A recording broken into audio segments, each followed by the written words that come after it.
Hello, everyone around the world joining us from your virtual space as we are broadcasting live from Toronto um, on Talkin Fight. And tonight we're talking with Neil the Deal, and he's talking a Ukrainian fighter who we are quite familiar with on Talkin Fight, Oleksandr Usyk. Right, Neil? It's all up to you. Yeah, right on, Graham. Thanks a lot for having me out. Hey, good evening, guys. Nice to see you. It's Friday. Fridays are always good. And yes, we're going to be talking about another heavyweight boxer. He's out of the Ukraine, and he's got the potential. I see him having the potential to becoming a big world champion in the heavyweight division.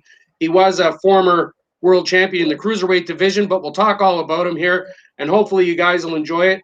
It is Friday, and we're having a great day. So yes, so his name is Oleksandr Usyk. Oleksandr Usyk. His nickname is the Cat, but his buddies, I understand, like to call him Olek, right? So, which is pretty cool in itself, right? Olek makes it easy. Oleksandr, Olek. So he was born January 17th, 1987. He's 34 years old, and he was born in Simferopol, Ukraine. Simferopol, Ukraine. He's fought in two divisions, in the cruiserweight division and in the heavyweight division. His pro career has started in 2013, and he is an actively present fighter as we speak right now. He's also ranked number 5 in the world as best active heavyweight, which is really awesome. So according to the guys that do the rankings, he's in the top 5. We got to keep our eye on.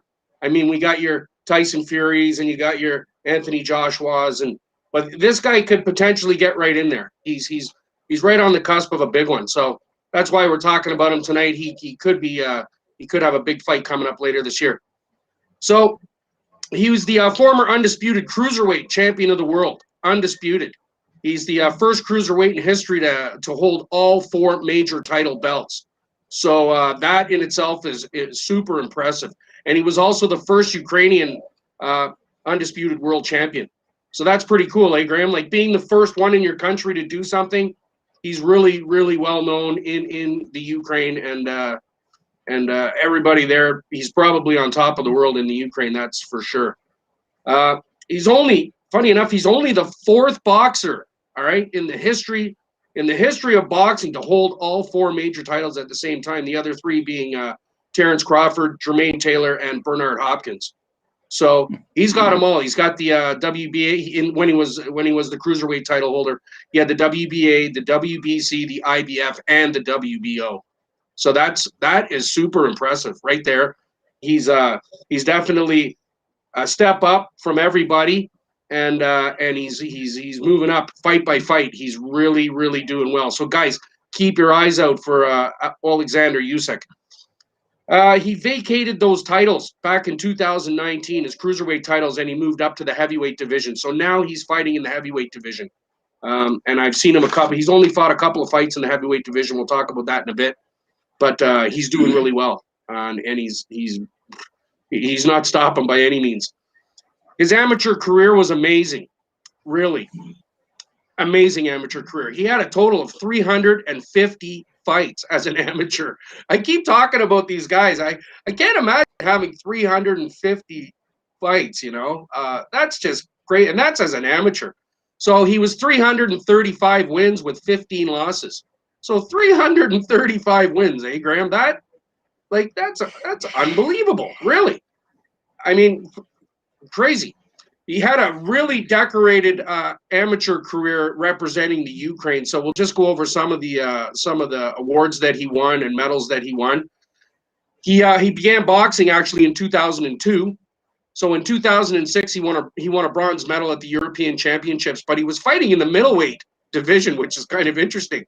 In the middleweight division, because later on he obviously got bigger and bigger as an amateur. He started getting really big around then, 2006 he started growing.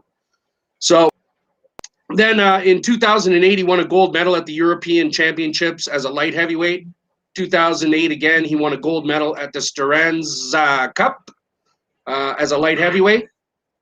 And in 2008, again, he won a silver medal at the World Cup as a heavyweight. So he's been in multiple divisions in his amateur career.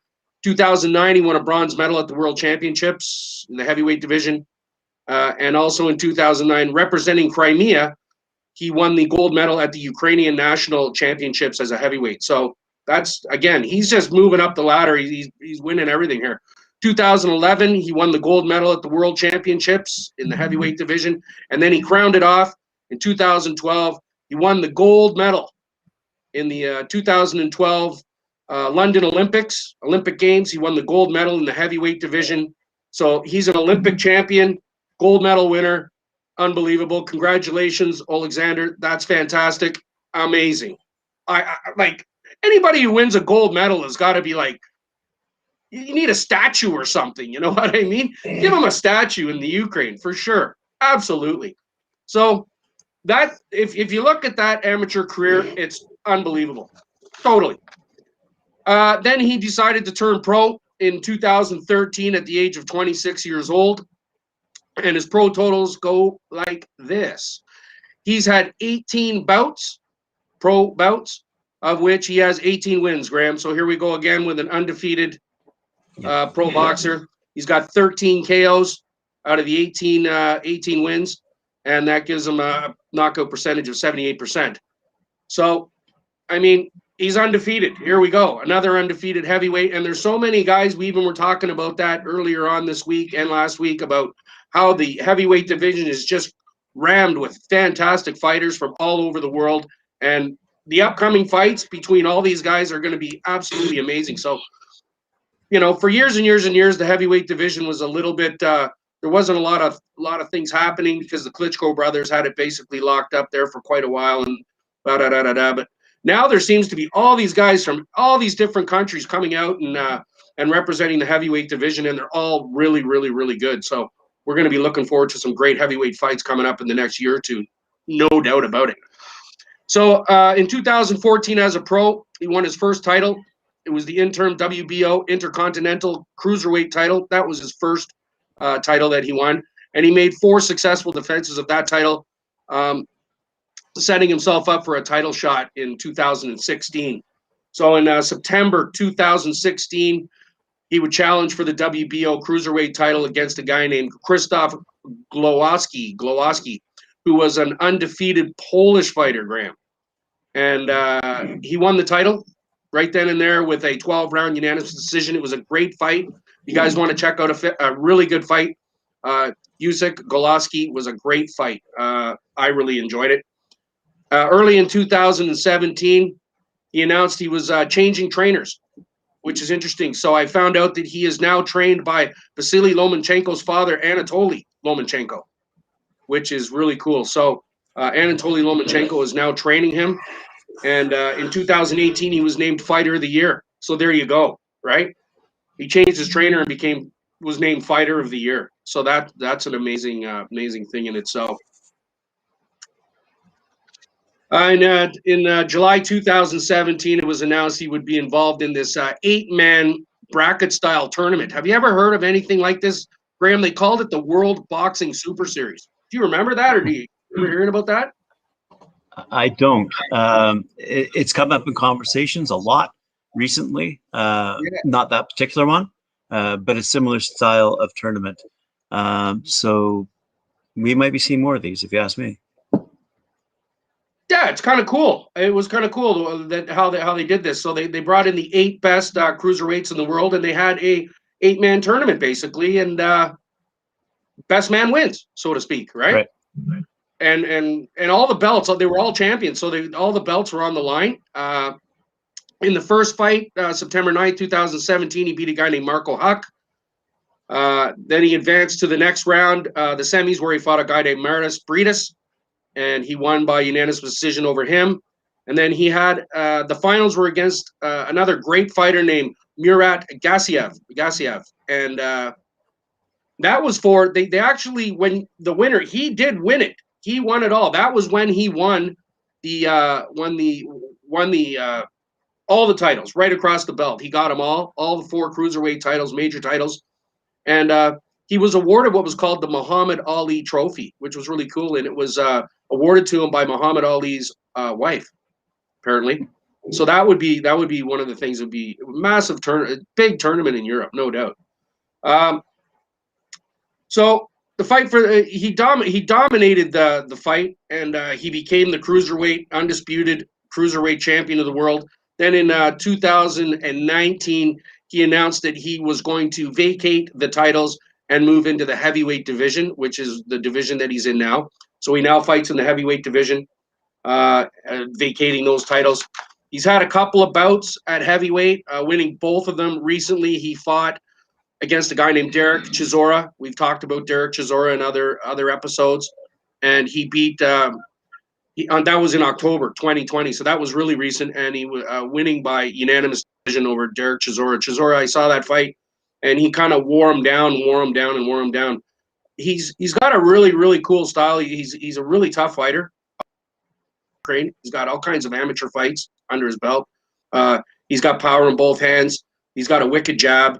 His footwork is good for a guy his size, and I think he's got a really good shot. Now, after everything's said and done, there's possible fights for him coming up this year, like a lot of possible fights, and we've been looking at it, saying, who can he fight? Who can he fight? Now, he's the #1 mandatory challenger for the WBO belt that Anthony Joshua has, the heavyweight belt. He's the #1 mandatory challenger, but because of the Tyson Fury Anthony Joshua situation where they're going to have this 2-fight thing, he's not getting a chance to fight Joshua. So the other guys that he might fight, or the guy that I think he's probably going to fight, they're saying would be Joe Joyce. And Joe Joyce just recently beat Daniel Dubois for the British title. And that, I think, is going to be a fight that's going to come down. That'll probably be Oleksandr Usyk's next fight, will be against Joe Joyce.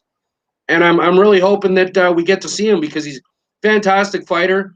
Like I say, he dominated the world at cruiserweight, and he's probably going to be forefront real soon in the heavyweight division. So, guys, keep your eyes out for Oleksandr, and all to you, Oleksandr. Best of luck to you. Thank you very much for the great career so far. Guys, thanks a lot for coming out and check. And have yourselves a great weekend. Stay safe and have yourselves a good time. Graham, thanks a lot for having me out. The likes, the share, the subscriptions, and the comments have been fantastic. They're just flying in here like crazy. So we'll take a look at all those after the show. So thanks a lot, guys. Take care of yourselves. Really appreciate it. And we'll see you soon, Monday. And we'll have a new set of things going on Monday. Well, actually, you're going to be joining us in a few minutes on the Friday night panel. Those viewers out, those viewers out there who are watching, just hang in there for about 15 more minutes, and we're going to be having a good discussion on the bouts that happened last night, the bouts that are happening later on, and this weekend. So it's going to be a fun conversation, and I'm glad you're going to be joining us. It's going to be a riot, actually. We had Big Ray chit-chatting away quite informally last night on his show, The Scoop, and he mentioned Usyk, because I actually asked him specifically about Usyk, because I really like the British heavyweights right now. I think they're dominating that division, and I asked Big Ray about Usyk, and his opinion was Usyk's just a tad too small to really take on these much bigger, much taller British fighters right now. So it's going to be an interesting year, was the consensus. Because all you really need is one lucky shot, quite frankly, and not only a shot at a fight, but a lucky shot within that fight. But anyway, so anyway, and the other funny thing is Mike on Knuckle Up was mentioning Usyk as well, and it boiled down to it just makes for an interesting milieu of fighters in that heavyweight division. They're all coming from different backgrounds, and we'll see what happens. And it's bringing the fun back into the heavyweight division too, by the way, and not just the fights themselves, but the chirping that's going on. It's fun to watch all these guys go at it. Oh, big time. That's a good point that the champ Bolloré has made. But you got to remember too, in the past, guys like Rocky Marciano and Joe Louis fought at 190 pounds and were world champions as well. You know what I mean, Graham? That's basically, yeah, it's going to be hard for him now because you're fighting guys like Tyson Fury or like 250, 60 pounds. If you're only 205, 10 pounds or 200 pounds, you're giving up 50 pounds. So it will be a challenge for him. But you know how these Ukrainian fighters are. They're very, very prideful, very tenacious fighters. And he's got a hell of a career and a hell of an amateur career. So I got to say he's got a shot, and I think I'd love to see him fight anyway soon. As sooner the better. Be great. So all the best to him. And yeah, we're going to be on the panel in the next 10, 15 minutes, guys. So if you want to kind of stick around and watch the panel, we're going to have a little chit chat about stuff coming up, stuff going on this weekend, and hopefully we'll see you there. So thanks again. Have yourselves a great weekend. We'll see you Monday. Take care. Thanks, Neil. We'll see you soon.